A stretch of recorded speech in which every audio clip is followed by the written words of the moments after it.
इस्लाही फ़िक़ही मसाइल पर बयानात और तफ़सीर हमारा तज़किरा कुरान में सुनने के लिए मुफ्ती हम्माद फ़ज़ल साहब के चैनल को सब्सक्राइब कीजिए।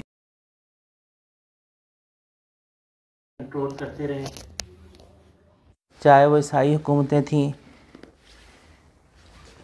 और किस तरह से फिर उन्होंने खिलाफत उस्मानिया के अंदर अपना इन्फ्लुएंस को एक पैदा किया। वो इंशाअल्लाह डिटेल अर्ज़ करूँगा कि किस तरह से ये फ्री मैसन्स खिलाफत उस्मानिया में कैसे एंटर हुए थे। और ये एंटर जो थी, ये एंट्रेंस ये ख़वातीन के ज़रिए से एंटर हुए थे। चलो उस पर गुफ्तगू आगे फिर किसी नशिस्त में करेंगे। इन फ्री मैसन्स के हवाले से एक मुख्तसर जो लास्ट बयान था, उसका अख्ताम जो था वो प्रोटोकॉल्स के ऊपर हुआ था। और फ्री मैसन्स के जो प्रोटोकॉल्स थे ये 1905 में सबसे पहले दुनिया के सामने आए थे। रशियन साइंटिस्ट सर्जी नालोस, ये ख़ातून सबसे पहली ख़ातून थी जिन्होंने इन प्रोटोकॉल्स को ज़ाहिर किया। और बेसिकली ये फ्री मैसनरी की मेंबर थी और बहुत सीनियर मेंबर थी। तो उन प्रोटोकॉल्स के हवाले से इन्होंने सबसे पहले इसको लीक किया 1901 के अंदर। और उसके बाद जिस वक़्त इन्होंने इसको लीक किया तो इन्होंने सबसे पहले इसको रशियन लैंग्वेज के अंदर ट्रांसलेट करके रशिया में लीक आउट किया। लेकिन जैसे ही ये नोट्स जो हैं वो मार्केट के अंदर आए तो बुक को उठा लिया गया। अब बुक को क्यों रशियंस ने उठाया और उस पर क्यों बैन लगाया, वो जो सेकंड प्रोटोकॉल है उसको भी मैं थोड़ा सा रिवील करूंगा तो आपको आइडिया होगा कि रशियंस ने क्यों बैन किया था।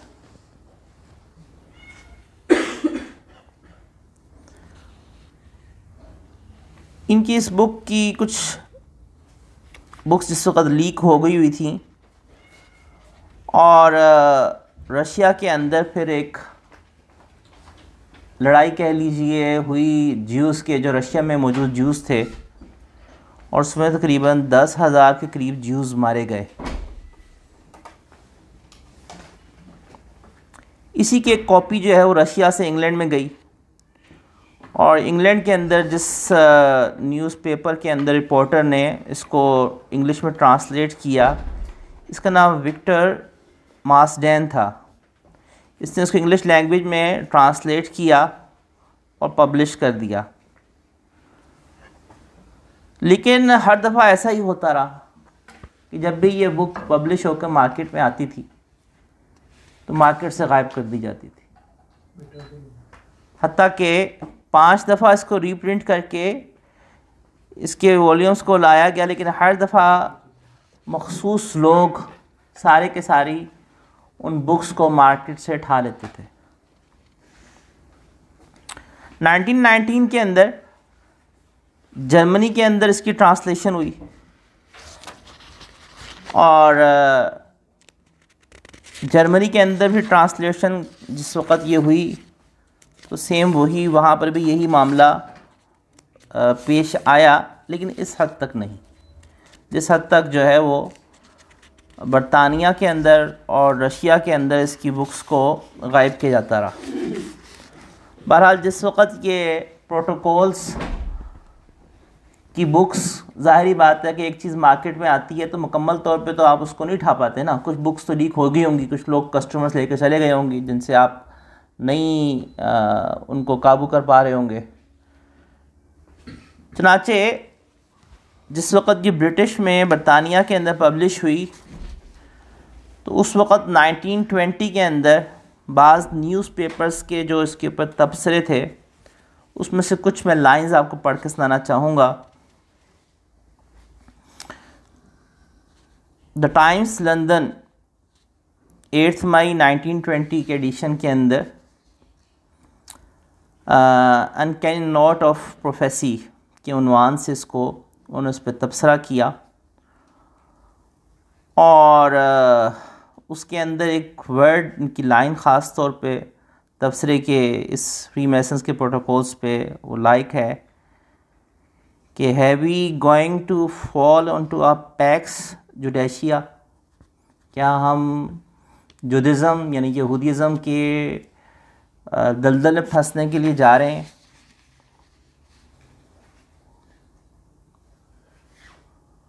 कैनेडियन हाउस ऑफ कॉमन्स जुलाई 9, 1943, नॉर्मन जैक्स, इसने हाउस ऑफ प्रोटोकॉल्स के अंदर इन प्रोटोकॉल्स के ऊपर तबसरा किया और बहुत क्रिटिसिज्म किया। इसी तरह से लॉर्ड साइडनहम ऑफ इंग्लैंड अगस्त 27, 1921, इसने भी इन प्रोटोकॉल्स के ऊपर इसको बहुत मिस्ट्री करार दे के उसकी क्रिटिसिज्म किया कि ज्यूइश लॉबी जो है वो पूरी दुनिया को अपनी मुट्ठी में लेने के लिए प्लान कर रही है।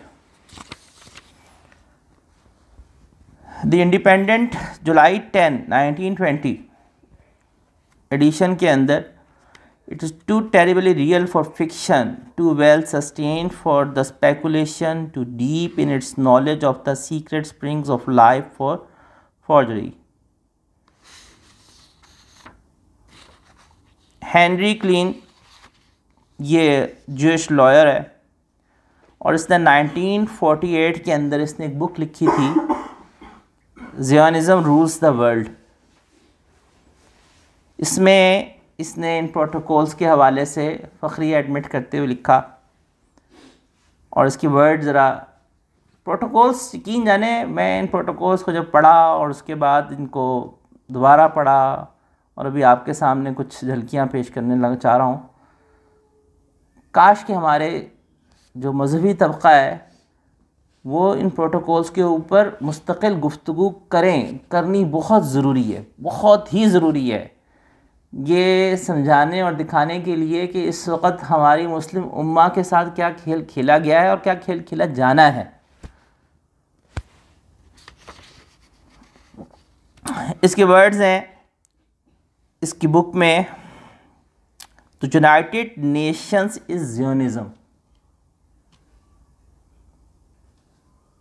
ज़ियोनिस्ट वो यहूदी कहलाते हैं, यानी एक आम ज्यूज़ हैं और एक ज़ियोनिस्ट हैं। तो ज़ियोनिस्ट जो हैं वो हैं जो कि इसराइल के हामी हैं और वो ख़ास उस ज़ालिमाना रियासत के उस ग्रेटर इसराइल के हामी हैं कि जिसके अंदर किसी और की गुंजाइश नहीं है।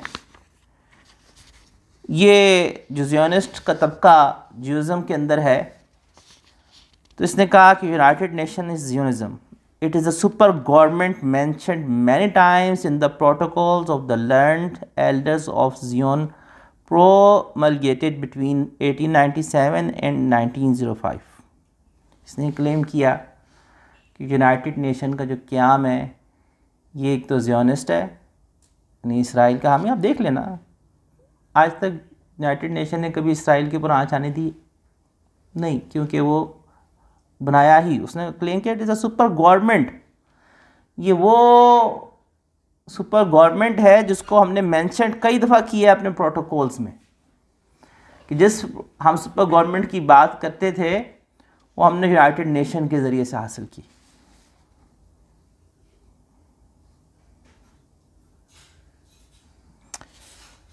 Henry Ford in the New York World February 17, 1921 वो लिखते हैं, the only statement I care to make about the protocols is that they fit in with what is going on. कि मैं सिर्फ एक स्टेटमेंट देना चाहता हूँ कि प्रोटोकॉल्स के बारे में ये बात है कि जो कुछ हो रहा होता है उस पर ये बखूबी फिट हो रहे हैं।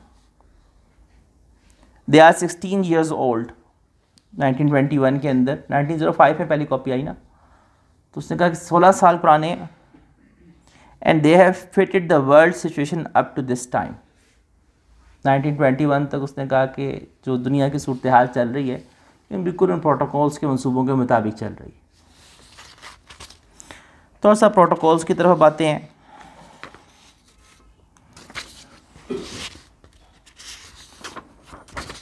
इन प्रोटोकॉल्स के अंदर ज़ाहिरी बात है कि ये वो डिस्कशंस और वो लेक्चर्स भी कह सकते हैं आप, इनको मंसूबा भी कह सकते हैं, कि जो फ्री मैसन्स की जो हायर डिग्रीज़ थी, क्योंकि मैं बताया था कि इनके जो मरकज़ हैं वो लॉजेस कहलाते हैं, और उसके अंदर जो ओहदेदारान हैं वो डिग्री के लिहाज से उनको ओहदे दिए जाते हैं, और 33rd डिग्री जो है वो इनके यहाँ सबसे हायर समझी जाती है।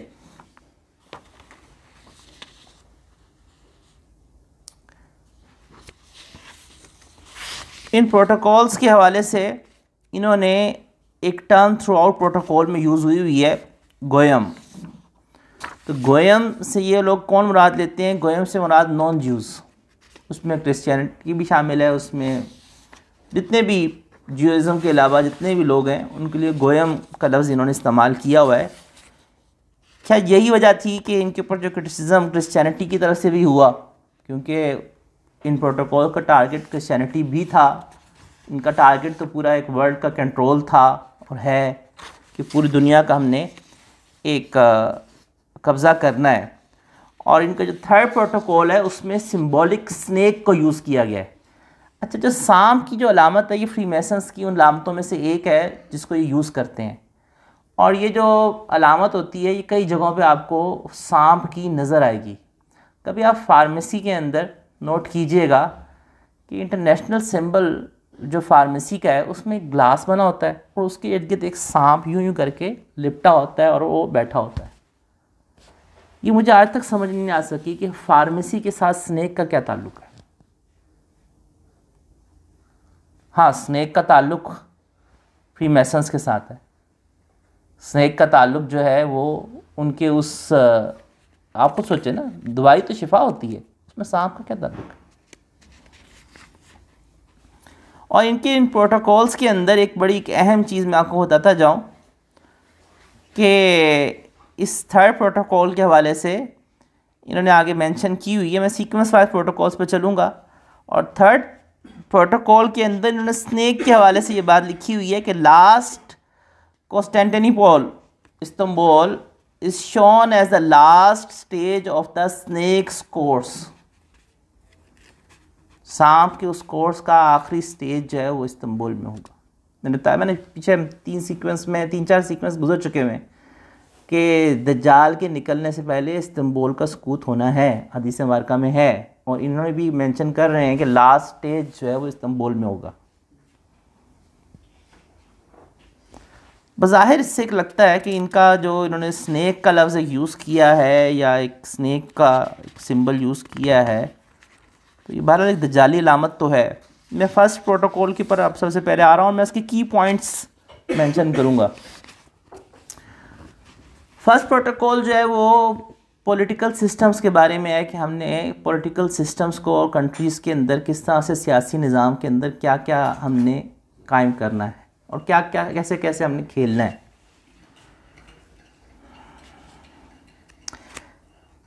मैं इसमें से सिलेक्टिव लाइंस पढ़ के ज़रा सुना रहा हूँ। फर्स्ट प्रोटोकॉल के अंदर पेज नंबर 22 है मेरे पास, जो एडिशन मैंने बताया था कि 1950s का ये एडिशन है, बहुत पुराना एडिशन है। उसमें लिखते हैं, it must be noted that men with bad instincts are more in number than the good। बुरी आदतों के लोग ज़्यादा हैं बनिस्बत अच्छी आदतों के, and therefore the best result in governing them are attained by violence and terrorism, not by academic discussions। academic discussions करने की बजाय गवर्निंग का बेस्ट तरीका क्या है कि आप वायलेंस को छेड़ें, आप अफरा तफरी को पैदा करें, इंतशार को पैदा करें, दहशत को फैलाएं, क्योंकि बुरी खसलतों के लोग ज़्यादा हैं, जो बुराई को पसंद करने वाले हैं वो लोग ज़्यादा हैं, तो उनको यूज़ करो। यानी ये कहना चाह रहे हैं।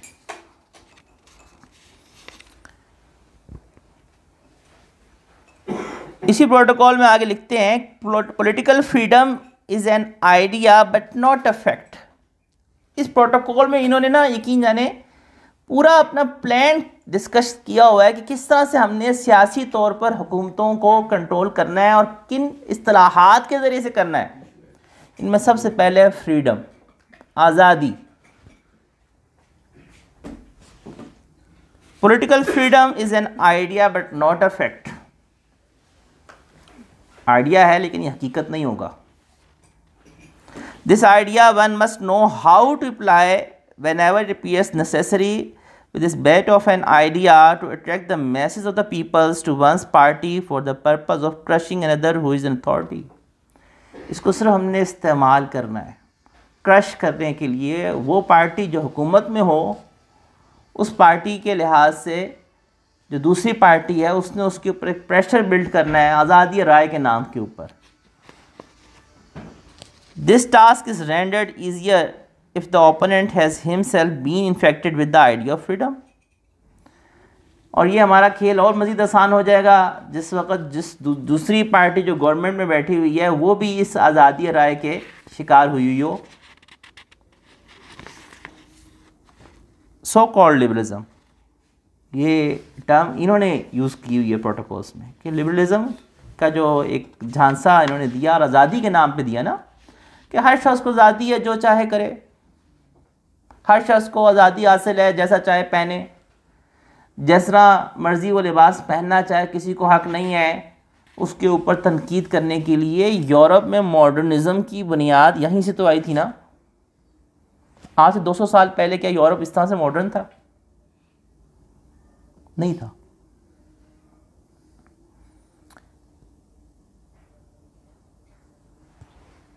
इन्होंने उस फ्रीडम और आज़ादी राय और आज़ादी के नाम के ऊपर इस टर्म को यूज़ करने का बाकायदा डिस्कस किया कि हम इसको यूज़ करेंगे, लेकिन ये हकीकत नहीं होगी कभी। आज़ादी अपनी मकसद की दी जाएगी, आज़ादी के नाम के ऊपर, आज़ादी राय के ऊपर अपनी मखसूस आज़ादी दी जाएगी। And for the sake of an idea, सिर्फ आइडिया को हासिल करने के लिए और तहफ़्फ़ुज़ के लिए। अगले पैराग्राफ में लिखा हुआ है, the idea of freedom is impossible of realisation. हकीकत में जो फ्रीडम का आइडिया है वो तो इम्पॉसिबल है, because no one knows how to use it with moderation. It is enough to hand over a people to self-government for a certain length of time for that people to be turned into a disorganized mob. From that moment on, we get intestine strife which soon develops into battles between classes. इस freedom के idea के लिहाज से इन्होंने ये लिखा है कि फ्रीडम का आइडिया हकीकी तौर पर तो इम्पॉसिबल है रियलाइज़ करना, और it is enough to hand over a people to self government. हमारे लिए इतना ही काफ़ी है कि गवर्नमेंट एक मखसूस अरसे के लिए कायम की जाए। ये ज़हन में रखें, 1905 से पहले की बात है, ये 1905 के पहले से प्लान्स हैं। और अगर आप 1905 से लेकर 2024 तक आप आ रहे हैं तो आप थोड़ा सा मुल्कों के अंदर सियासी तौर पर किस तरह से तब्दीली लाई गई, किस तरह से हुकूमतों को और किस तरह से आवाम के जहनों को, चाहे वो गैर मुस्लिम थे, ईसाई थे, और ज़ाहिरी बात है मुसलमानों को भी इसी तरह से आज़ाद ख्याल बनाया गया ना।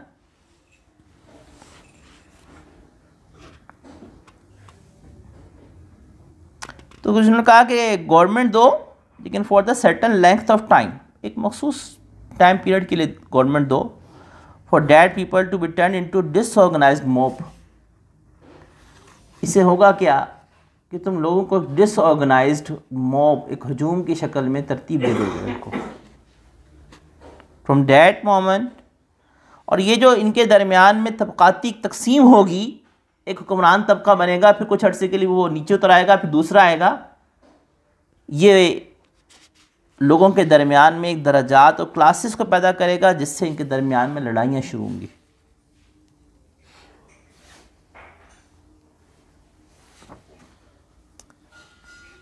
Every state has to force, और उससे पीछे इन्होंने लिखा हुआ है कि every state should be deal in such manner कि स्टेट को इस तरह से डील करना चाहिए कि एक उसका ज़ाहिरी चेहरा हो और एक इसका इंटरनल फेस हो। एक ज़ाहिरी चेहरा वो होगा जो कि पीस का होगा, अमन का होगा, और एक इसका इंटरनल फेस होगा कि जो उसकी अपनी पॉलिसीज़ चल रही हैं। बज़ाहिर अमेरिका, यूरोप अमन कायम करना चाहते हैं, आज़ादी दिलवाना चाहते हैं, आपको पीस देना चाहते हैं। ये इनका ज़ाहिरी एक फेस होगा और एक इनका इंटरनल फेस होगा।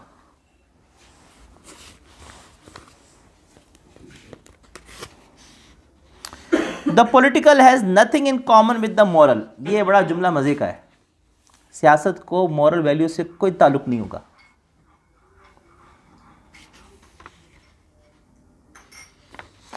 The ruler who is governed by the moral is not a skilled politician and is therefore unstable on his throne. He who wishes to rule must have recourse both to cunning and to make believe. आपको सारे सियासतदानों की जो हमारी सियासत चल रही है ना, चाहे वो अमेरिका में हो, चाहे यूरोप में हो, चाहे कहीं पे भी हो, ये दो वर्ड्स हर सियासतदान के चेहरे की जो मौजूदा सियासत है वो बता रहे हैं कि मौजूदा सियासत को ये रूप क्यों दिया गया था। ये अब रूप चल रहा है ना सारी सियासत के। सियासतदान वो है he who wishes to rule, हर वो शख्स जो चाहता है, ख्वाहिश रखता है बादशाहत करने के लिए, must have recourse both to cunning, चालाक का यार होना चाहिए, एंड टू मेक बिलीव, उसको यकीन दिलाना और बिलीव करवाना आना चाहिए।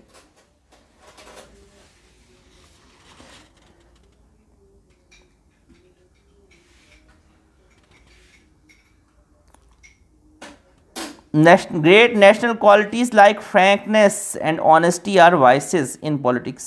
अक्लमंदी तो होती है लेकिन for they bring down rulers from their thrones more effectively. Our right lies in force. इन्होंने कहा कि हमारा यहूदियों की जो ताकत है वो ताकत में, हमारा जो हक है वो ताकत में पोशीदा है। और ताकत किस तरह से हमें हासिल होगी? वेयर डज राइट बिगिन, हमें ये जो हमारा हक है वो कहाँ से आगाज़ होगा? उसके बारे में इन्होंने उसूल ये तय किया कि हम लोग पावर में इस तरह से रहेंगे कि हम इनविजिबल हो, हम सामने ना आ रहे हो, सामने हमारे मोहरे आएंगे। Our power in the present tottering condition of all forms of power will be more invincible than any other because it will remain invisible until the moment when it has gained such strength that no cunning can any longer undermine it. जब कोई हमें शिकस्त नहीं दे सकेगा तब हम मंजर पे आएंगे। जब कोई अय्याश शख्स हमें डिफीट नहीं कर सकेगा ना, तब हम मंजर आम पे आएंगे और तब हम अपने सामने जाहिर करेंगे कि हाँ हम हैं जो कि इस हुकूमतों को चला रहे थे, इन लोगों को चला रहे थे, वरना हम पीछे रह कर अपना किरदार अदा करेंगे।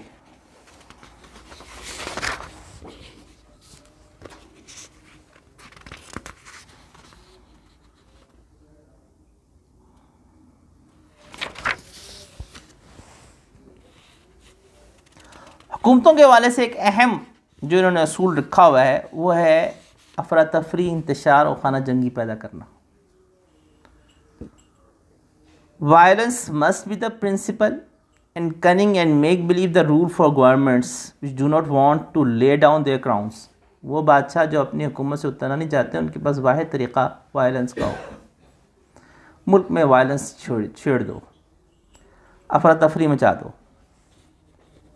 इंतशार, खाना जंगी, हजूम जो है वो लड़ना शुरू हो जाए। अब ये ताकत हासिल किस तरह से करनी है? 3 टर्म्स का इन्होंने प्रोटोकॉल में ज़िक्र किया कि जिसको हमने दुनिया में मुतारिफ़ करवाना है, और इन 3 इस्तिलाहात से हमने सियासी ताकत हासिल करनी है। ये 3 टर्म्स क्या हैं? लिबर्टी, इक्वलिटी और फ्रेटर्निटी, आज़ादी, बराबरी और अखुवत।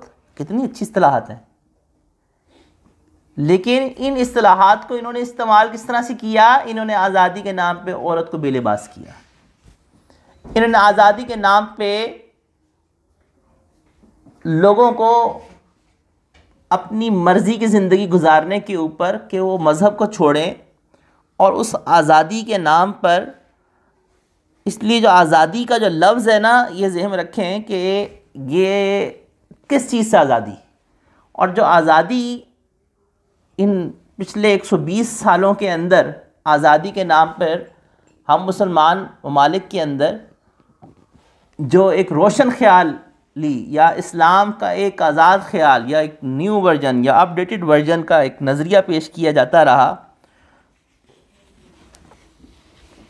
उसकी वजह क्या थी? उसकी वजह वो थी कि जो इन्होंने प्लान की हुई थी कि हमने मज़हब के दायरा कार को ख़त्म करके अपनी ख़ुद साख्ता आज़ादी, क्योंकि शुरू में बात देखिए, आज़ादी का लफ्ज़ हम इस्तेमाल करेंगे लेकिन आज़ादी हम अपनी मर्ज़ी की देंगे। हम वो आज़ाद राय और वो आज़ाद ख्याली पैदा करेंगे जो हम जिसे पसंद करते हैं। Brought to our ranks thanks to our blind agents, इन तीन इस्तिलाहात के लिए हम अपने अंधे उन एजेंट्स के लिए, जो अंधे हमारे मुक़ल्लिद हैं, उनके शुक्रगुज़ार हैं कि जो हुकूमतों में हमारे लिए इन इस्तिलाहात के ऊपर काम कर रहे हैं। Who bore our banners with enthusiasm, पूरे जज्बे के साथ हमारे लिए ये बैनर्स को और सब चीज़ों को हमारे लिए ये तैयार कर रहे हैं। And all the time these words were canker worms, अपने लोगों को समझा रहे हैं कि आज़ादी उनको देनी है, उनको आज़ाद राय पे आना, खुद नहीं आना, तुम फ्री मैसेज में खुद नहीं आना। इन्होंने यही तो किया है। आपको पता है इसराइल जब बना तो इसराइल के अंदर तोरा की क्या हैसियत थी और है, आप गूगल करके देख लें। एक अरसे तक इसराइल का आइन नहीं था,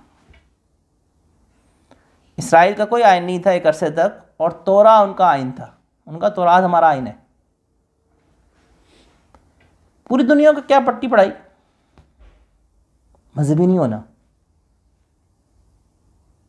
आज़ाद राय, आज़ाद ख्याली, लिबरलिज्म, लिबर्टी होनी चाहिए, फ्रीडम ऑफ स्पीच होनी चाहिए। कि फ्रीडम ऑफ स्पीच की जो टर्म थी ये प्लान करके इन्होंने इंजेक्ट की है, हर जगह इंजेक्ट की है। और फ्रीडम ऑफ स्पीच अपनी मर्ज़ी का, बाकी सब पे आज़ादी राय के इजहार की आज़ादी है, लेकिन इनका फ्रीडम ऑफ स्पीच उस वक्त कहाँ जाता है कि जब आप फ्री मैसेज के ख़िलाफ़ ओपनली बोलना शुरू करें, या तो वो चीज़ें हटा दी जाती हैं या बंदे हटा दिए जाते हैं।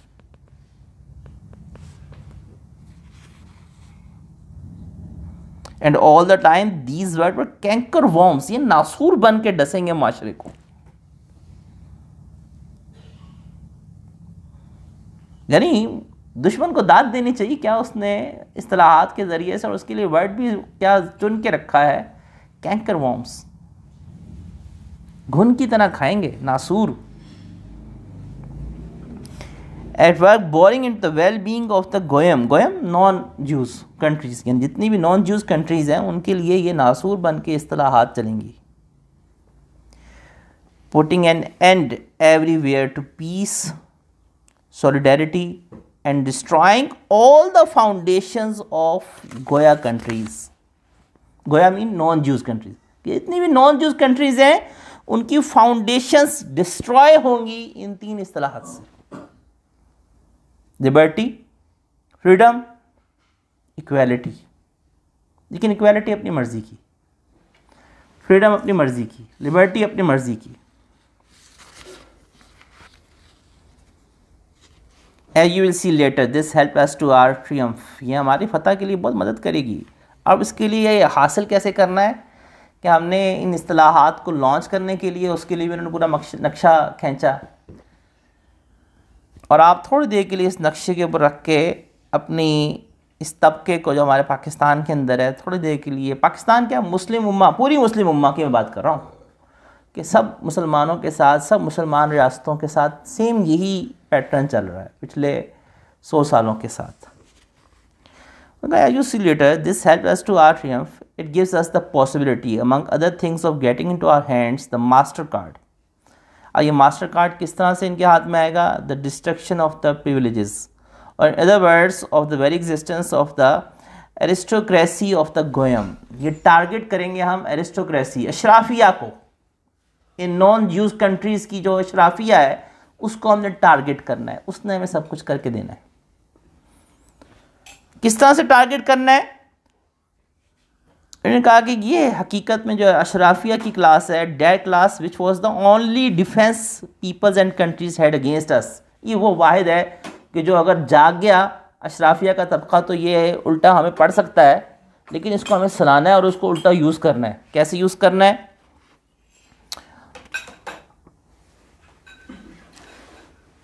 We have set up the aristocracy of our educated class, headed by the aristocracy of money. The qualification for these aristocracy we have established in wealth, which is dependent upon us, and in knowledge, for which our learned elders provide the motive force. दौलत और knowledge, इन दो ज़रियों से हम इस aristocracy को control करेंगे। कैसे किया? कि इस तबके के जो बच्चे पढ़ने के लिए जब जाएंगे, जिन यूनिवर्सिटीज़ में जाएंगे, वहाँ पे हम कंट्रोल रखेंगे। जैसे मैंने लास्ट में कहा था ना कि इन्होंने बाकायदा प्रोटोकॉल्स के अंदर तय करके जो हुक्मरान तबके के बच्चे थे उनको टारगेट किया था। इसी तरह से किसी भी मुल्क का जो तबका अशराफिया है उसके बच्चों को, ज़ाहिर बात है दौलत है, पैसा है, बच्चों को अच्छी तालीम के लिए भेजने के लिए जिन यूनिवर्सिटी से भेजा जाएगा वहाँ हमारा कंट्रोल होगा। वहाँ पे हम उनकी जहन साजी करेंगे, वहाँ उनकी हम जहन साजी उन प्रोफेसर्स के ज़रिए से करेंगे, उन असातिज़ा के ज़रिए से करेंगे कि वो फिर हमारे लिए इन 3 इस्तिलाहात के ऊपर काम करके अपने मुल्कों में इनकलाब लाएं।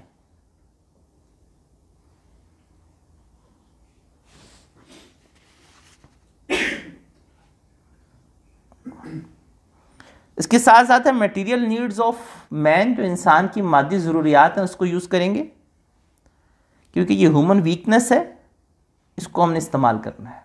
और ये जो ह्यूमन मटेरियल वीकनेस जो उन्होंने बात की उसमें दौलत, औरत, हुक्मरान तबक़े जो मुसलमान हुक्मरान हैं, आप खिलाफत उस्मानिया के जो लास्ट 200 ईयर्स हैं, लास्ट 17th सेंचुरी से लेकर ना खिलाफत उस्मानिया के सुकूत तक, अगर आप तारीख़ के अंदर उन खुलफा की जो बीवियां हैं उनकी लिस्ट निकाल लें, आपको बड़ा अजीब इंकिशाफ हो जाएगा। खिलाफत उस्मानिया के अंदर 17वीं सदी ईस्वी के अंदर एक ख़ातून थी जिसका नाम था नक्श दिल।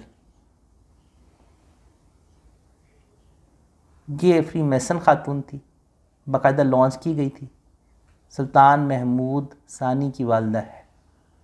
इसकी हिस्ट्री खंगालें तो ये कहाँ से, फ्रांस से आई थी, और फिर किस तरह से राज़ों को निकाला गया, फिर किस तरह से आगे चले गए, फिर खिलाफत उस्मानिया के अंदर किस तरह से इन्होंने इंजेक्ट होते रहे, फिर और उससे पहले भी, खिलाफत उस्मानिया से पहले भी मुसलमान हुक्मरानों को काबू करने के लिए यहूदी अपनी औरतें इस्तेमाल करते रहे हैं।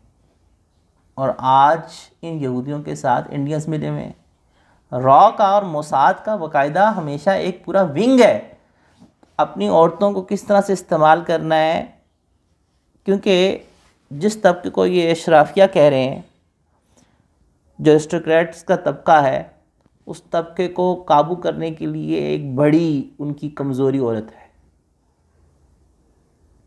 और उस औरत को यूज़ करके, चाहे वो आर्मी हो, चाहे वो ब्यूरोक्रेसी का तबका हो, चाहे वो हुक्मरान का तबका हो, किस तरह से काबू करके फ़ैसले कराए जाते हैं, राज निकलवाए जाते हैं।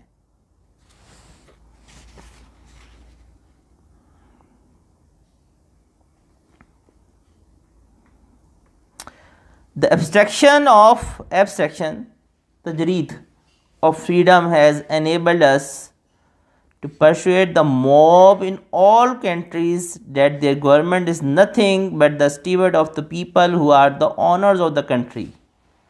ये जो आज़ादी होगी ना, आप ज़रा यकीन जाने, आप मुल्कों के तख्ते किस तरह उल्टे जाते हैं हुकूमतों के। ये पैराग्राफ ज़रा देखें, दोबारा सुनिए। उन्होंने कहा कि जो आज़ादी की तजरीद है इसने हमें इस काबिल बनाया है कि हम राग़िब कर सकें हजूम को तमाम मालिक के अंदर कि उनकी हुकूमत तो कुछ भी नहीं है but the steward of the people who are the owners of the country. ये हुक्मरान मालिक बन के बैठे हुए हैं मुल्कों के, इनसे आज़ादी हासिल करो। इसके नतीजे में हम खाना जंगी छेड़ने में कामयाब होंगे। इसके नतीजे में ये अलग बात है कि उन हुक्मरानों की बदआमालियाँ थी, वो हुक्मरान थे ही ऐसे, लेकिन हम इसको यूज़ करेंगे। हम हुक्मरानों से आज़ादी हासिल करने के नाम पे आवाम को हमेशा उठाएंगे और उठा के जब भड़काएंगे तो इनकलाब लेकर आने के बहाने में फिर हम अपने बंदों को इंजेक्ट करेंगे। जब इनकलाब की बारी आएगी तो वहाँ पे जो इंजेक्ट हो रहे होंगे तो वो इनके बंदे इंजेक्ट हो रहे होंगे जो आगे उसी तरह से कंट्रोल रखेंगे। Protocol number 2,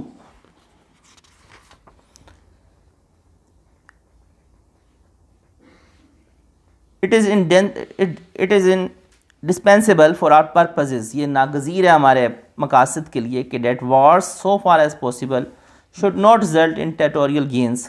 War will thus be brought into the economic grounds. हमें लड़ाई को माशी मैदान में लेकर आना पड़ेगा अगर हमने अपने दुश्मन के ऊपर काबू करना है। तो इन्होंने किया है, IMF इनके कंट्रोल में, वर्ल्ड बैंक इनके कंट्रोल में, मल्टीनेशनल इनके कंट्रोल में।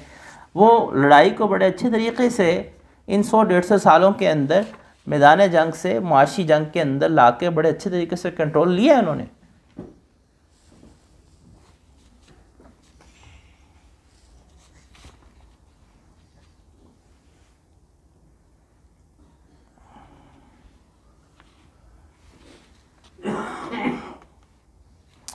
War will thus be brought onto the economic ground where the nations will not fail to perceive in the assistance we give the strength of our predominance, and this state of thing will put both sides at the mercy of our international agenter which possesses millions of eyes over on the watch.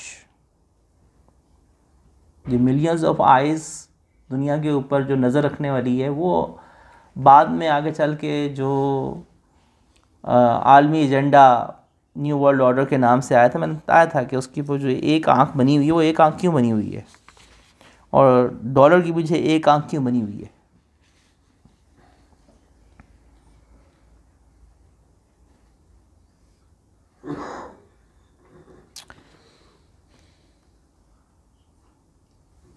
The administrators whom we shall choose from among the public, हम public से उन administrators जिनको हम choose करेंगे with strict regard to their capacities for servile obedience will not be persons trained in arts of the government and will therefore easily become pawns in our game in the hands of men of learning and genius who will be their advisors, specialists, bred and reared from early childhood to rule the affairs of the whole world. इन मुआशी मैदान जंग के लिए हमें advisers, specialists वो हमें देने होंगे हुकूमतों को, जिनको ये ट्रेंड करेंगे, इनके पढ़े हुए होंगे। आपका हमारा स्टेट बैंक का गवर्नर आता कौन है? जिसको वर्ल्ड बैंक और IMF अप्रूव करता है। पढ़ा कहाँ का होता है? पाकिस्तान का तो नहीं पढ़ा होता, बाहर का पढ़ा होता है, उनका ट्रेंड होता है। और तमाम मुस्लिम कंट्रीज़ के अंदर कहते हैं हम आपको स्पेशलिस्ट देंगे वो जो इनके ट्रेंड होंगे, इनकी यूनिवर्सिटीज़ के ट्रेंड होंगे, इनके पैनल पे ट्रेंड होंगे, जो आपकी इकोनॉमी को ऐसा इंटरेस्ट बेस्ड बनाएंगे जो इनका एक जकड़ने का जैसे होता है ना पूरा, उससे आपको बाहर नहीं निकलने देंगे कभी।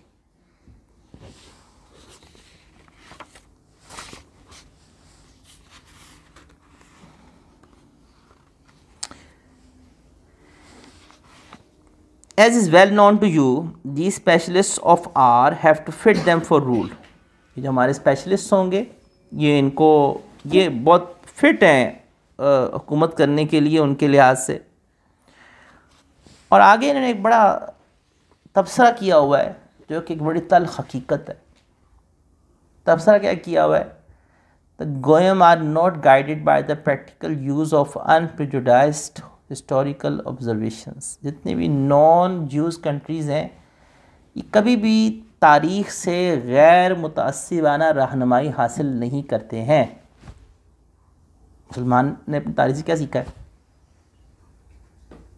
अगर तारीख़ से सीखते तो मुसलमान के हाथों में शिकार होते। बट बाय थ्योरेटिकल रूटीन, लेकिन ये नज़रियाती रूटीन के ऊपर, without any critical regard for the consequent results, we need not therefore take any count of them. हमें इनकी कोई ख़ास परवाह करने की ज़रूरत नहीं। Let them amuse them self until the hour strikes, इनको लुत्फ़अंदोज़ होने लेने दो, इनको हैरान हो लेने दो, यहाँ तक कि जो घंटा है आखिरी वो बजे, बेल बजे। वो कब बजनी है इनकी? वो जिसके इंतज़ार में ये बैठे हैं, इसका नाम दज्जाल है। और live in hopes of new forms of enterprising pass time, या तो इन उम्मीदों पे इन हुक्मरानों को और इन नॉन जूस कंट्रीज़ को कायम रहने दो, या ये जो पास्ट की जो मेमोरीज़ है और the memories of all they have enjoyed, जो पिछली इनकी अच्छी यादें थीं, उसमें इनको पड़ा रहने दो। आज का मुसलमान अपने माजी को देख देख के खुश होता रहे कि हमने इतनी हुकूमत की थी, हमने इतनी हुकूमत की थी, इसमें इनको पड़ा रहने दो। ये इसमें एंजॉय करते रहें कि हम बड़े ऊंचे थे और आगे ना सोचें, और इनको थ्योरी, नज़रियात पे डालो। अब उस थ्योरी के हवाले से ज़रा इनका एक, for them let that play the principal part which we have persuaded them to accept as the dictates of science theory. It is with this object in view that we are constantly by means of our press के ज़राए के साथ हम मुस्तकिल arising a blind confidence in those theories, science के ज़रिए से जो हम थ्योरीज लोगों में इंजेक्ट करेंगे, हमने अपने प्रेस के ज़रिए से मुस्तकिल लोगों का ब्लाइंड फेथ उस पर डेवलप करना है।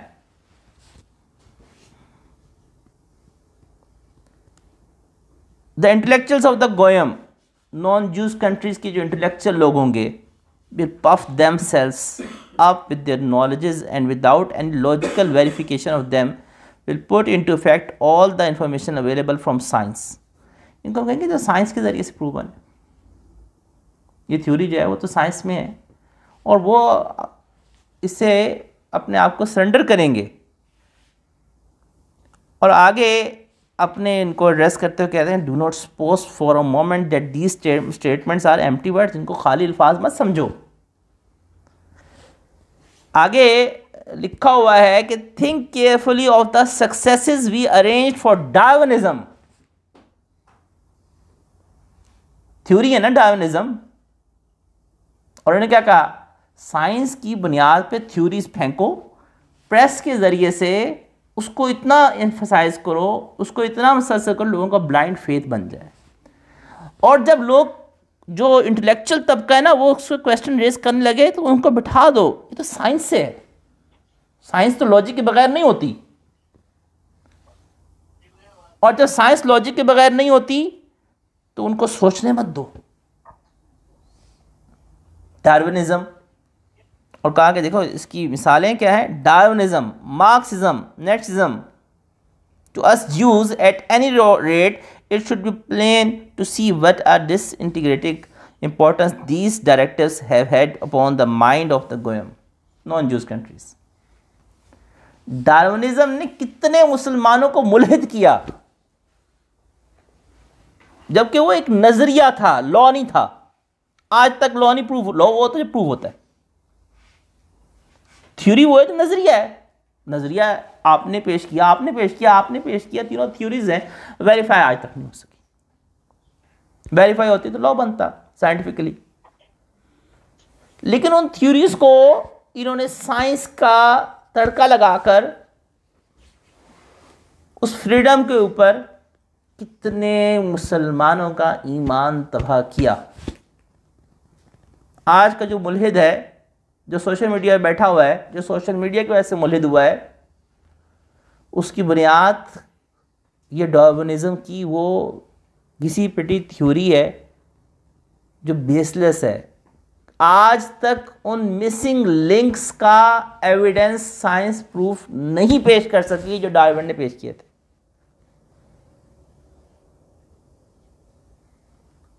और डार्विन ने अपने थ्योरी के ज़रिए से,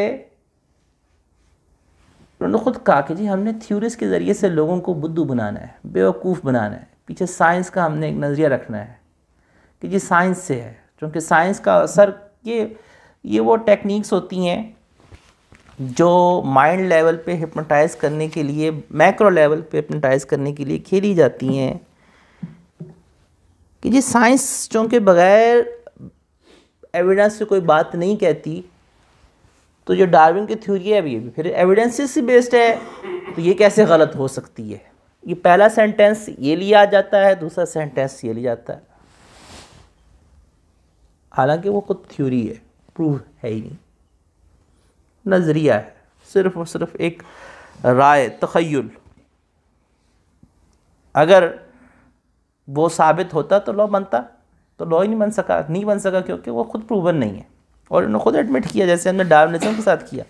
मार्क्सिज्म ये रूस में ज़ब्त इसलिए हुई थी क्योंकि रूस उस वक़्त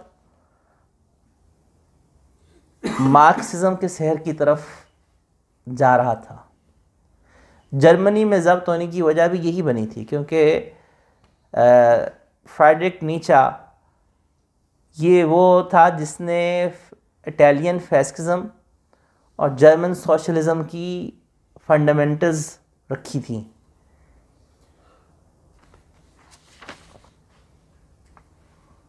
तो इन नज़रियों के ज़रिए से इन्होंने किस तरह से लोगों को बेवकूफ़ बनाया था, है और बना रहे हैं। आगे अब इन्होंने क्या कहा कि हमने इस लोगों को बेवकूफ़ बनाने के लिए करना क्या है। उस ज़माने में प्रेस था, आज से प्रेस नहीं है, आज मीडिया है, सोशल मीडिया है। आज वो electronic media, print media, social media, वो 3 टूल्स हैं जिनके बारे में लिखा हुआ है। In the hands of the states of today there is a great force.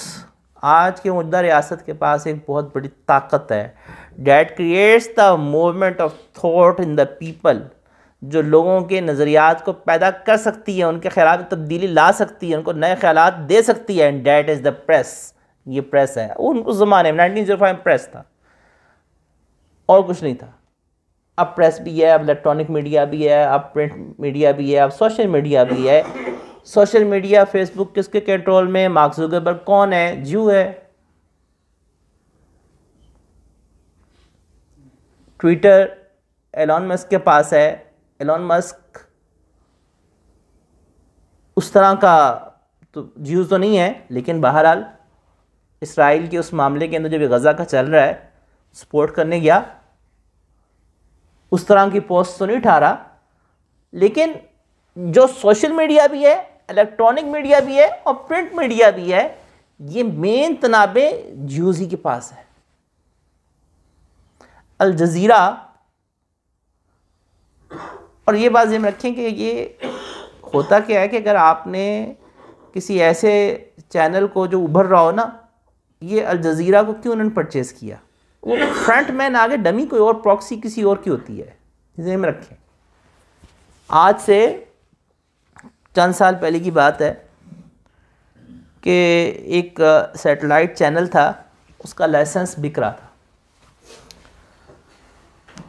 तकरीबन मेरे ख्याल में 3 साल पहले, 2024 चल रहा है, तकरीबन 3-4 साल पहले की बात होगी। तो वो जो लाइसेंस बिक रहा था सैटेलाइट, और वो था भी यूके का। तो वो साहब ने मुझे कांटेक्ट किया कि जी आप लोग अगर इंटरेस्टेड हैं तो आप ये लाइसेंस परचेज़ कर लें, और चूँकि ये यूके से लॉन्च हुआ है तो आपको प्रॉब्लम भी नहीं होगी। तो मैंने साथ में 2-3 और साथियों को हमने बनाया कि चलो हम एक कंसोर्शियम बनाते हैं और एक जॉइंट वेंचर करके करते हैं। लेकिन मैंने कहा देखिए बात ये है कि वो जो चैनल है उसको बनाने का हमारा पर्पस तो एक ही होगा। क्या? मैंने कहा देखें, सारी चूँकि जो इंटरनेशनल मीडिया है वो कंट्रोल बाय ज्यूज़ है, उनकी तरफ से बाकायदा कंपेन्स दी जाती हैं, मीडिया को दी जाती हैं, मीडिया उन कंपेन्स को लेकर चलता है बाकायदा। आप कभी नोट करें ना, सब चैनल्स एक ही बात को अचानक कहना शुरू होते हैं और बड़े एक तरीके के साथ सब वही बात कहना शुरू होते हैं लोगों का ज़हन बनाने के लिए।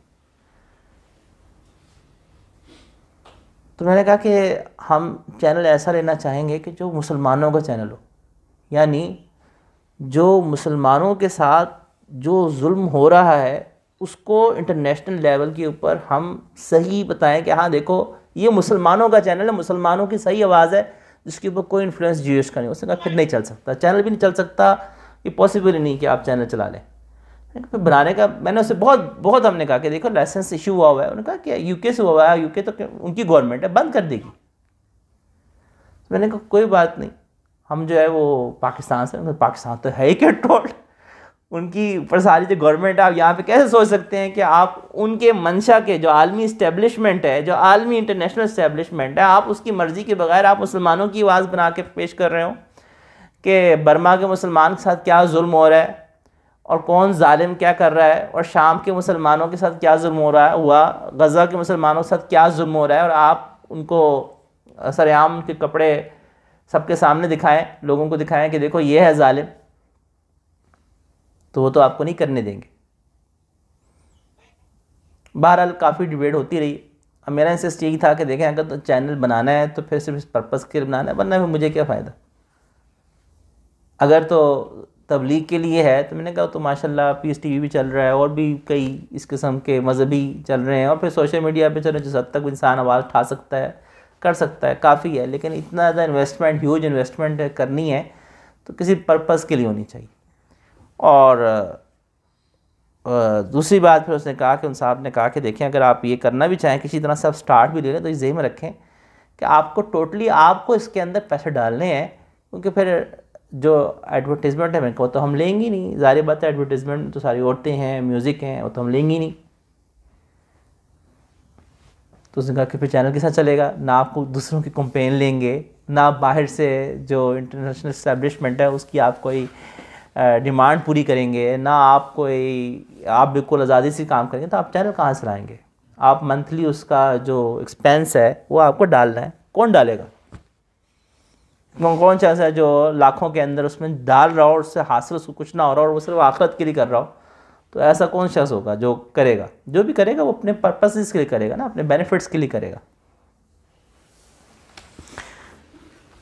तो इन्होंने कहा कि ये पावर जो है जिसने लोगों को ख्यालात के अंदर तब्दीली पैदा करनी है वो प्रेस है। The parts played by the press is to keep pointing out requirements supposed to be indispensable to give voice to the complaints of the people, to express and to create discontent. It is in the press that the triumph of the freedom of speech find its carnation. But the Goyim states have not known how to make use of this force, and it has fallen into our hands. 1905 में उन्होंने कहा कि ये press in हुकूमतों को नहीं पता कैसे control करना है, इसकी ताकत क्या है, और ये हमारे हाथों में गिर चुका हुआ है।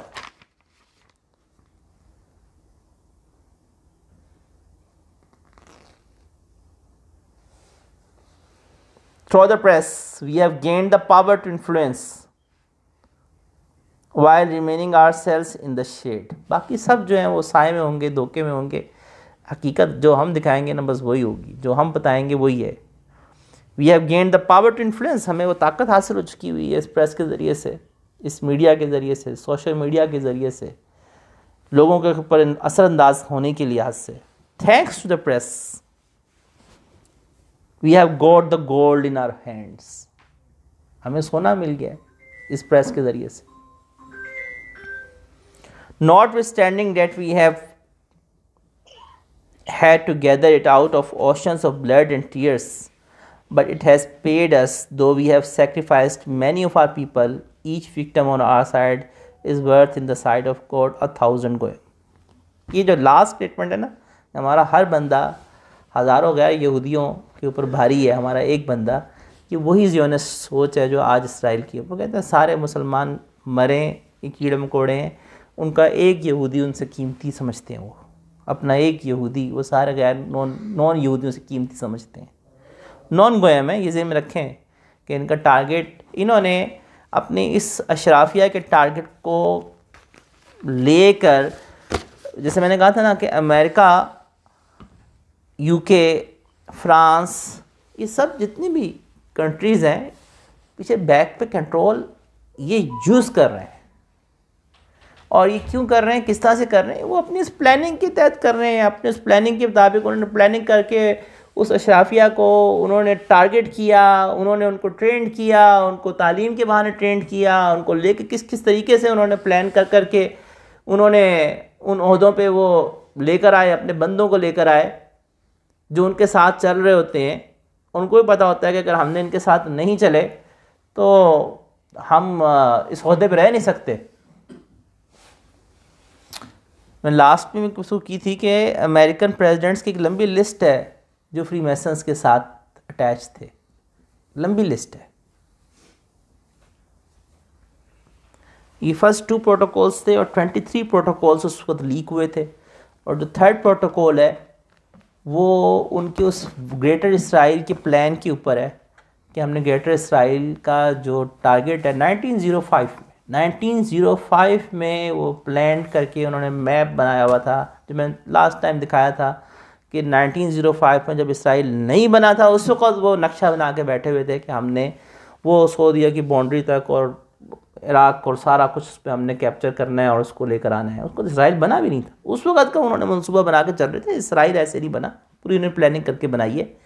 वो पूरी प्लानिंग करके काम चल रहे हैं। मुसलमान के साथ गिला है ना, मुसलमान बेचारा हमारा बिल्कुल गफलत में, उसको एहसास भी नहीं है कि उसका दुश्मन किस तरह से उसके साथ खेल रहा है, किस तरह से उसको वो इख्तलाफात के अंदर उलझाना। हमारे जो मजहबी तबका है वो मुसलमानों को ये जोड़ने की ज़रूरत है कि देखो वो तुम्हारा दुश्मन किस तरह से तुम्हें खाने के लिए उसने यहाँ पे भी जाल बिछाया हुआ है, यहाँ भी जाल बिछाया हुआ है, यहाँ भी जाल बिछाया हुआ है। उम्मत मुस्लिमा बेचारी वो गफलत का शिकार होकर वो इनके हाथों जब शिकार बनती है, फिर हम कहते हैं कि यार ये फ़लाँ हुक्मरान आ गया, देखो ये क्या कर रहा है, ये तो मुसलमानों के ख़िलाफ़ काम कर रहा है, ये फ़लाँ इसने हुक्म नाफिज कर दिया, फ़लाँ चीज़ इसने नाफिज कर दी, और ये देखो लिबरलिज़म है, ये है वो है। भाई उन्होंने वो हुक्मरान को किस तरह से वो पावर में लेकर आए, वो प्लानिंग करके लेकर आए ना। शहजादों के ऊपर मेहनत करके वो प्लानिंग में लेकर आते हैं ना। और जब वो प्लानिंग में करके मेहनत करके लेकर आते हैं तो फिर गिला कैसा, आपने कहाँ प्लानिंग की, आपने कोई प्लानिंग की, आपने इस तबके को लेना है, इससे मेहनत करनी है उनको। और ज़ाहिर बात है कि उन्होंने दुनियावी लिहाज से प्लानिंग करके उसको अट्रैक्शन का काबिल बनाया। बेशक ठीक है, उन्होंने अपनी यूनिवर्सिटीज़ को इसके लिए रखा, तो उन्होंने यूनिवर्सिटीज़ को भी इस काबिल बनाया ना कि वो वहाँ पे आके जाल बन सके। लेकिन मुस्लिम उम्मा की यूनिवर्सिटीज़, और फिर दूसरी बात यह कि हमारे जो मुसलमान हैं उनके जहन में इस किस्म के कोई चीज़ है ही नहीं कि हमने उस अज़मत रफ्ता को दोबारा हासिल करना है। यहाँ पे तो मुसलमान हुक्मरान और मुसलमान एक भेड़ चाल की तरह चल रहे हैं। हुक्मरानों के ना मुसलमान अवाम के जहन में ये बात है कि हमने उस अज़मत रफ्ता की तरफ जाना है। जब पहले टारगेट होता है, मंजिल एक सोची जाती है, उसके मुताबिक फिर रास्ता बंदा प्लान करता है ना। ये प्रोटोकॉल सीखी जाने पड़ते हैं, दिल ये बार बार करता रहा कि इनमें से हर प्रोटोकॉल जो है इसको खोल खोल के बयान करना चाहिए। इस पर शायद मुमकिन है कि अलग से कहीं और सीरीज़ भी मैं कर दूँ, लेकिन जो हमारी ये वाली मजलिस है, इस मजलिस के लिहाज से शायद मुमकिन है कि बहुत सारे लोगों के लिए ये ज़रा बोरिंग सा हो जाए कि मुस्तकिल उस टॉपिक को लेकर चलना। लेकिन इंशाल्लाह इसके ऊपर मुस्तकिल मैं बाकी जो 21 प्रोटोकॉल्स हैं उनको एक्सप्लेन ज़रूर करूँगा, और करना बहुत ज़रूरी है। अल्लाह ताला किसके दिल में बात डाल दे और कौन उस रुख पे सोचना शुरू हो जाए, कौन इस रुख पे मेहनत करना शुरू हो जाए कि यार हम भी तो ज़रा मुसलमान अपने बच्चों को संभालें। जो हमारे मुसलमान बच्चे इनके जालों में फंसे हुए हैं, उन मुसलमान बच्चों को संभालें। उनको संभालने के लिए एक आलमी फ़िक्र की ज़रूरत है, एक आलमी सोच की ज़रूरत है, एक आलमी एक वो चीज़ की ज़रूरत है। ज़ाहिर बात है कि हमारे ज़िम्मे तो आवाज़ लगाना है, पता नहीं कौन हमारे इस आवाज़ के ऊपर सुन के आमादा हो जाए, किसके दिल में बात बैठ जाए, कौन। असल में सफ़र की इब्तिदा तो अपनी तरफ से होती है। देखिए मेरे इख्तियार में जो चीज़ थी मैं उसको एक्सप्लेन कर रहा हूँ जो मेरे इख्तियार में, और जाने पता नहीं किस किस के दिल में क्या क्या बात आ जाए और वो उस इख्तियार के मुताबिक अपने काम करना शुरू करे। व आखिर दावाना अल्हम्दुलिल्लाह रब्बिल आलमीन। सब ये सारे जो हैं अभी लगभग मतलब आपकी थोड़ा रिसर्च वर्क ज़्यादा था, डेट्स के हवाले से और नुकात के हवाले से बात की, लेकिन ये चीज़ें लगभग जाहिर हो चुकी हुई हैं सारी। उन लोगों ने एक टाइम से पहले इसके ऊपर प्लान किया, उस पर फोकस रहे और उन्होंने अपने टारगेट अचीव किए, कर रहे हैं, करेंगे और भी करेंगे। वो एक दफ़ा होगा, मतलब जहाँ तक वो चले गए और जहाँ पे उससे आगे हम लोग सारे रहे इनफरादी तौर के ऊपर, हमें कहीं इज्तिमाइयत होने ही नहीं दी। ये भी उनकी कामयाबी है, ये भी उनके प्लान्स में है, ये भी इन प्रोटोकॉल्स में है कि कभी इकट्ठे नहीं होने देना। बिल्कुल, उन्होंने कामयाबी से उसको चलाया। अब मसला ये है कि इस वक्त जो है, जो सोचने की है कि अब हम इन हालात में तो हम पहुंच गए, हम एडवर्सिटी में है, बागिया जो हरमजदून कह लें या मेगाडोन कह लें, उसके बाद वो मेहंदी का और वो सारा मामला जो है वो आगे वो उसके दिफा में जो कुव्वतें उठेंगी, लेकिन उस वक्त तक हमारी अच्छी खासी मालिश हो चुकी होगी मुसलमानों की, ठीक है। एक दफ़ा फिर वो मज़ीद तय में लगेंगे और अच्छी खासी तादाद मारी जाएगी और फिर वो लोग खड़े होंगे। तो ये चीज़ें हदीस में लगभग बयान हो चुकी हुई हैं, किताबुल फितन के कुछ उलमा ने जिन्होंने बात की। अब हम इस वक्त हम क्या करें, उन्होंने ये प्रोटोकॉल बनाए, चीज़ें देखी, ये तो 50 साल 100 साल पहले सोचा जाता तो इनके तदारुक के लिए काम किया जाता। अब तो रिटेलिएशन है, अब तो जो हम लोग कर चुके हैं उसके इवज़ खड़ा, उसके अगेंस्ट खड़ा होना है। और जो बज़ाहिर नज़र आ रहा है कि वो फिक्री के साथ अमली काम ज़्यादा रह गया। फिक्र तो उन्होंने की, उन्होंने काम कर दिया, हमारे पास कोई अप्रोच नहीं थी, हमारे पास एक ऑटोमन एम्पायर बनी, वो भी हमने गवाई, जो एक बड़ी हुकूमत बनी वो भी हमने गवाई। उसमें भी एक बादशाह बना और 16 17 जो बाकी शहजादे थे उनको मार दिया गया, मदियत में आ गए, वो ज़मीन ज़र और जन के मामले में फंसते चले गए मुसलमान, फिक्र थी नहीं, अयाशी में पड़ गए और वो सारे ज़ाया हो गए। अब मसला ये है कि अब जो चीज़ है कि अब हम क्या कर सकते हैं, हो गया बुरा, अब तो फाइट बैक है ना, अभी तो फाइट बैक है। अभी हम जो लोग जो देखते हैं कि यहाँ पे वो मतलब सिस्टम पे इस हद तक ग्रिप कर चुके हुए हैं कि अभी कोई वो एक मुल्क था, उनके पास एक ही ज़मीन थी, उन्होंने उसमें अपने आप को फैलाया, हम डिफरेंट हिस्सों में बट गए और जो हमारी एक मरकज़ियत थी वो तोड़ दी गई। जब वो टूट गई तो उसके 1 के 10 मुल्क बना दिए गए, 10 के 20 हो गए और उसके बाद अभी तक वो सिलसिला चल रहा है। अभी जिस चीज़ की ज़रूरत यह है कि डिज़ास्टर जो हो चुका है इससे इसके नुकसान को कम कैसे किया जा सकता। रेमेडी, मर्ज तो बढ़ गया, अब हम कैंसर हो गया, अब तो उसका इलाज चाहिए। और ये यूनाइटेड नेशन का रोल क्या था, यूके यूएसए का रोल क्या है, इन्होंने क्या किया, ये तो लगभग हर बंदा जो थोड़ा बहुत भी देखता है उसको अंदाज़ा हो चुका है। और हमें तो खैर बड़ी पहले से अंदाज़ा था कि इनकी, जब आप किसी को गलत सही उस वक्त ख़त्म हो जाता है जब हम किसी को वीटो दे देते हैं, वीटो काट सकता है जी फला बंदा, तो वो गलत सही तो ख़त्म हो गया, उसी वक्त मुफाद की जंग रह गई। जब आपने वो 2-3 बंदे उठाए, 4 उठाए कि ये वीटो पावर्स है, तो गलत सही ख़त्म हो गया उस वक्त। तो सिर्फ वो सही है जो उनको सही लगता है और वो गलत है जिसको वो गलत कहेंगे। और उसमें किसी भी हमारे किसी मुल्क का हिस्सा नहीं आया, लेकिन ये यूनाइटेड नेशन का हिस्सा रहे, या तो ये अपना हट जाते ना वहीं पे वापस, जब इनको पता था कि हम में से किसी को भी ताकत नहीं दी गई। मुस्लिम कंट्रीज़ को उस वक्त सोचना चाहिए था, देखना चाहिए था, जब बन रही थी तो उस वक्त सारे सोए पड़े हुए थे, तो वो तो ख़त्म हो गया मामला, कि वीटो पावर जो है वो 5 ले रहे हैं। तो ये किसी एक मुस्लिम कंट्री के अंदर भी क्या इतनी एबिलिटी नहीं थी कि उसको वीटो पावर दी जाती, चले सब मिलकर ही वीटो पावर ले लेते, लेकिन हुआ यही ना, मिलके कोई एक पावर ले लेते यार कि चलो इनमें वो भी नहीं है हमारे पास, तो वो तो गलत सही का फैसला उसी वक्त हो गया था। ये सिर्फ वक्त गुजारते रहे, इनके पास प्लान कोई था ही नहीं, कोई इनके पास एक वो प्लान नहीं था। असल में मैंने कहा ना कि हमारे जो हुक्मरान होते हैं उनको सोचने भी नहीं दिया जाता, उनको सोचने के लिए, उनके जो सोचता है, जैसे शाह फैसल था बेचारा फारिग कर दिया गया, या इसी तरह से कोई बेचारा अगर जागने की कोशिश भी करता है तो उसको फारिग कर दिया जाता है। क्योंकि देखा उन्होंने कहा कि अपने उसके इर्द गिर्द हमने अपने असिस्टेंट्स, अपने स्पेशलिस्ट, अपने ये सब हमने एक जाल बिछा कर रखना है ना, जो इनके रोग होते हैं। फिर इसी तरह से जो अशराफिया का तबका है जिसको इन्होंने कंट्रोल करके रखा होता है, उसके बगैर कोई मुल्क चल नहीं पाता, उसी में आगे ब्यूरोक्रेसी आ जाती है, उसमें आपका सारा जो भी उनके जो अशराफिया का एक तबका है वो एक बड़ी टर्म है। जैसे भी आपने वो कहा था ना कि वो गिलास के गिर्द सांप है, वो सांप चूँकि इनका है, फ्रीमेसन्स का और इनका, तो कई लामते हैं। अब मैं सिर्फ एक शॉर्ट मसल में मुझे आपकी बात से एक चीज़ वाकई याद आ गया कि जिस वक्त हमारे हिंदुस्तान के अंदर अंग्रेज़ आया और टीपू सुल्तान शहीद हुए, तो टीपू सुल्तान की शहादत के बाद पूरा अंग्रेज़ ने कैप्चर कर लिया, ईस्ट इंडिया कंपनी जो है वो पूरा आपका इसके ऊपर एक काबिज़ हो गई। जब काबिज़ हो गई तो उस वक़्त एक कोई सूरत हाल है ना कि बिल्कुल घुप अंधेरा है कि भाई मुसलमानों की मुगलिया सल्तनत ख़त्म हो गई। बहादुर शाह ज़फ़र को उठा के उन्होंने रंगून में बेचारे को ज़िंदा दरगोर कर दिया और वो बेचारा उस मतलब जिस तरह से वो एक इबरतनाक एक उसके साथ मामला हुआ, बेटों के सर काट के थाली में पेश कर दिए, और वो उस अपनी शायरी के अंदर अपने गम को ज़ाहिर करते करते दुनिया से चला गया।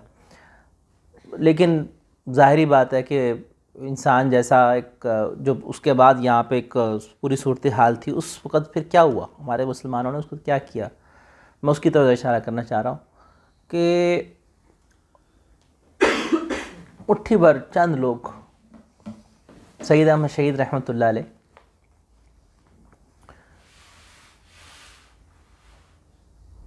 उन्होंने अपने सिर्फ़ एक ख़ास शागिर्द और जो उनसे अटैच थे, शाह इस्माइल शहीद, उनसे बात की, आमादा किया कि देखो हर तरफ एक चीज़ हो चुकी है, हमें क्या करना है।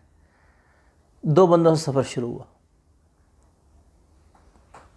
एक अरसे तक लोगों को इस पे कन्विंस करते रहे कि देखो ये अंग्रेज़ हमारे पर आ गया, तो अब हमने हाथ नहीं धरे बैठे रहना, हमने कुछ करना है, हमें उससे बाहर निकलना है। हम पर जो ग़ुलामी मुसल्लत कर दी गई है, हमें उस ग़ुलामी से बाहर निकलना है। लेकिन आखिर वो तहरीक सैयद अहमद शहीद शुरू हो गई ना। ठीक है, बालाकोट में सब शहीद हो गए, लेकिन जो उनके बस में था वो उन्होंने कर लिया। बस यही है कि जो हमारे बस में है हमें वो करना है। हम में से हर एक के जो बस में है ना, उसे वो करना है। सोचें बहुत कुछ असरअंदाज हो जाती हैं। मसला इस वक्त जो है वो एक उस आलमी इस्टेब्लिशमेंट का है कि जिसने तमाम मुसलमान ममालिक को बड़े तरीके के साथ जकड़ा हुआ है। तो ज़ाहिरी बात है कि सबसे पहली चीज़ तो ये है ना कि आपके मुसलमानों में अवेयरनेस पैदा हो कि भाई वो शिकार हुए हैं। हमारे कितने ही मुसलमान भाई ऐसे हैं जो इस सोशल मीडिया के ऊपर, इस इलेक्ट्रॉनिक मीडिया के ऊपर बिलीव करके अपने नज़रियात को अंधा एतमाद करते रहे। हमारे यूनिवर्सिटीज़ के अंदर कितने ही नौजवान ऐसे इस वक्त मौजूद हैं जो इनकी इन थ्योरी कॉन्स्पिरेसी के अंदर शिकार होकर अपने ईमान से हाथ धो बैठे हैं कि जिस तरह से इन्होंने मुख्तलिफ थ्योरीज़ पेश करके उलझा देते हैं, शक्कूक पैदा कर देते हैं ईमान के बारे में, इस्लाम के बारे में, अल्लाह के बारे में, दीन के बारे में, जबकि वो कोई सोचते हुए ये नहीं सोचता कि ये तो नज़रिया है। मैं उस नज़रिए की वजह से उस यकीनी चीज़ से हाथ धो रहा हूँ कि जिस अल्लाह की कुदरत को, कितने ही हम में से इंसान होते हैं जिन्होंने अपनी आँखों से अल्लाह की कुदरत को मुशाहिदा करते हैं हम लोग, कि अल्लाह अपनी कुदरत को हमारे सामने दिखलाता है और हम कहते हैं कि या अल्लाह वाकई आप ही हैं, आपके सिवा कोई नहीं है कि जिसने इस वक्त इस मसले को हल कर दिया और जो होनी थी वो अनहोनी थी वो होनी में तब्दील हो गई। हॉस्पिटल्स में कितनी क्राइसिस के अंदर अल्लाह ताला वहाँ से अपने आप को दिखलाते हैं अलामात के ज़रिए से कि देखो मैं अकेला ही हूँ, मेरा अलावा कोई नहीं है। लेकिन उस यकीन को किस तरह से एक सिर्फ नज़रिए ने आके कर दिया, डेंट डाल दिया हमारे इन यूनिवर्सिटीज़ के नौजवानों को इस सोशल मीडिया के ज़रिए से। आप सोच नहीं सकते इस वक्त इल्हाद हमारी यूनिवर्सिटीज़ के अंदर बहुत तेज़ी से फैल रहा है। आप ठीक कह रहे हैं, मैं भी पिछले दिनों हमारी सोशल मीडिया के ज़रिए से, क्योंकि हमारा नौजवान इस सोशल मीडिया को उसको नहीं बताया गया जनाब ये उनका कंट्रोल्ड है। इसमें बाकायदा चीज़ों को दिखला, फेसबुक के ऊपर अब जाके समझ में आया ना लोगों को कि अच्छा यार इसका तो एल्गोरिदम बाकायदा एरियाज़ के ऊपर कंट्रोल्ड होता है, बाकायदा एरियाज़ को, बाकायदा जेंडर को, बाकायदा एज ग्रुप को सिलेक्ट करके मखसूस चीज़ें दिखाई जाती हैं। ट्रम्प की जो पिछली फतह थी या मौजूदा या उसके अलावा, तो इन चीज़ों के अंदर हमने आपको आज मिस किया क्योंकि आज आपका टॉपिक ख़ास आपसे रिलेटेड था। कोई मसला नहीं, कोई रिकॉर्डिंग ज़रूर सुन लीजिएगा इंशाल्लाह। अच्छा चले इंशाल्लाह। तो हमारे सोशल मीडिया पे हमारा नौजवान ब्लाइंड फेथ करके बैठा हुआ है। अब जैसे मैंने लास्ट में किया ना कि इन्होंने कहा कि हम प्रेस को, हमारा हाथ तो ये गोल्ड आया हुआ है प्रेस, जिसके ज़रिए से अपने लोगों के बिलीव्स को चेंज करना है। हमारे लोगों को इसका एहसास है कि जो मीडिया पे चल रहा है, जो सोशल मीडिया पे चल रहा है, जो प्रिंट मीडिया पे चल रहा है, हर बात सच नहीं है। ना हर बात जो फीड की जा रही है आपके दिमागों के अंदर, आपके दिमागों के अंदर ये लोग फीड करते हैं और फीड करके हमारा नौजवान खड़ा हो जाता है, कहता है मैं ऐसी की तैसी कर दूंगा और मैं वो कर दूंगा, ये कर दूंगा, वो कर दूंगा। किस तरह से लोग खेलते हैं। तो बहरहाल मकसद जो है वो सबसे पहला स्टेप तो अवेयरनेस है ना। लेकिन देखें जो हमेशा से रहा है, मतलब हर दौर में अगर हम देखें, ये में हमें थोड़ा सा हम दुआ कर लें, फिर बाकी क्वेश्चन आंसर्स कर लें। पहले हम दुआ कर लेते हैं। अल्लाहुम्मा सल्लि अला सय्यिदना मौलाना मुहम्मद सय्यिदना मौलाना मुहम्मद व बारिक वसल्लम या अरहमर राहिमीन या अरहमर राहिमीन या अरहमर राहिमीन या